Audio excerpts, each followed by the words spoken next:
ശതകോടി താരകം പിന്നെ ഉദികൊള്ളും നൂറതുപോലെ ജന്നാത്തിലെ സുന്ദരമുല്ലേ ത്വാഹ.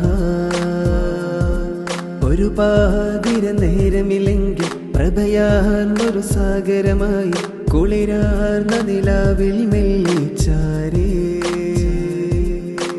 മതിയേ മതിയേ രാഗം മൂളി നടന്നൊരു കാറ്റിൻ നിശയിൽ പതിയെ പതിയെ ഒഴുകും താളത്തിൻ നിറയൽ.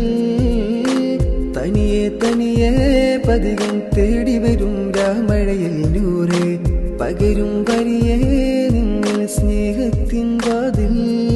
ഇലാഹിന്റെ മാണിക്യ കൊട്ടാരത്തിൽ വാഴുന്ന കലാമിന്റെ സൗന്ദര്യ പൂവേ. കിതാബിന്റെ താളിൽ ഞാൻ വൈരക്കല്ലാൽ തുന്നിയതെന്റെ മത